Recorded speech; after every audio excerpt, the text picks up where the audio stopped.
ते म्हणजे या महाराष्ट्रातून अडाणीला हकलून देणं हेच महाराष्ट्राचं ड्रीम प्रोजेक्ट आहे। ज्या पद्धतीनं महाराष्ट्रासह मुंबईतल्या सगळ्या योजना अडाणी आणि गुजराती व्यापाऱ्यांच्या हातात दिल्या जात आहेत, अगदी वीज वितरणापासून ते वीज बिल कलेक्शनपर्यंत महाराष्ट्रात कोणीच नाही आहे का? ह्यांना हकलून देणं हे ड्रीम प्रोजेक्ट आहे। फडणवीस ते करणार आहेत का तेवढं सांगा। राऊतसाहेब, आणीबाणीला काल 50 वर्ष पूर्ण झाली आणि त्यानिमित्तानं जो कार्यक्रम आयोजित करण्यात आला होता, देवेंद्र फडणवीस राज्याचे मुख्यमंत्री यांच्याबरोबर उपमुख्यमंत्री एकनाथ शिंदे उपस्थित होते।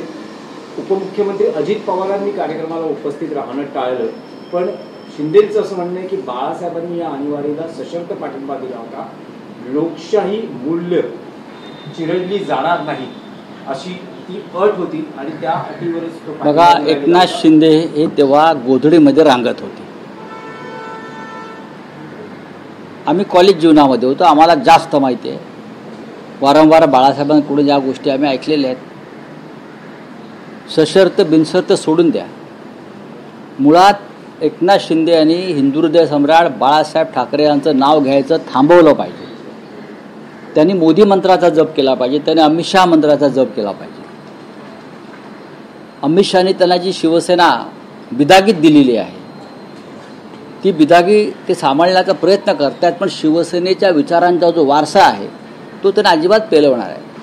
आणीबाणीला माननीय हिंदुहृदय सम्राट बाळासाहेब ठाकरे यांनी देशाला शिस्त लावण्यासाठी पाठिंबा दिला।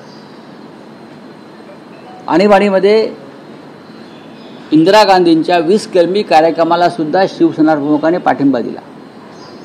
एकनाथ शिंदेना काही माहीत नाही, ते बरळत आहेत। आम्ही होतो ना, आम्हाला माहिती आहे। जर त्यांना काय धडे हवे असतील आणीबाणीत बाळासाहेबांची भूमिका काय होती तर त्यांचा क्लास घ्यायला आम्ही तयार आहोत। मी स्वतः तयार आहे। माझा एक शिदुरी अंकात एक काँग्रेसचा लेख प्रसिद्ध झाला, तो त्यांनी वाचावा।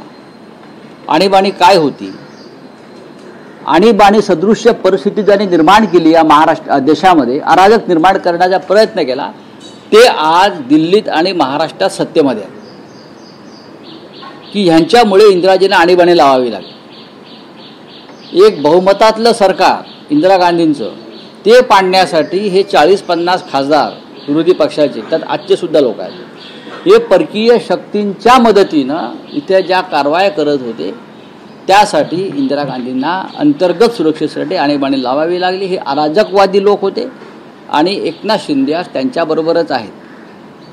तेव्हाही त्यांचं काम पक्ष फोडणं, अस्थिरता निर्माण करणं, पैशाच्या ताकदीवरती दादागिरी करणं, हे तेव्हाही यांना परकीय पैसे मिळत होते, आताही मिळतात आणि त्यांचे एक हस्तक म्हणून एकनाथ शिंदे काम करतात। राऊतसाहेब, माळेगाव सहकारी साखर कारखान्यात अजित पवार आणि त्यांच्या पॅनलला निर्वेळ यश असं मिळालेलं आहे, ज्यात 21 पैकी 20 जागा अजित पवार यांच्या पॅनलला मिळाल्या आणि स्वतः अजित पवार हे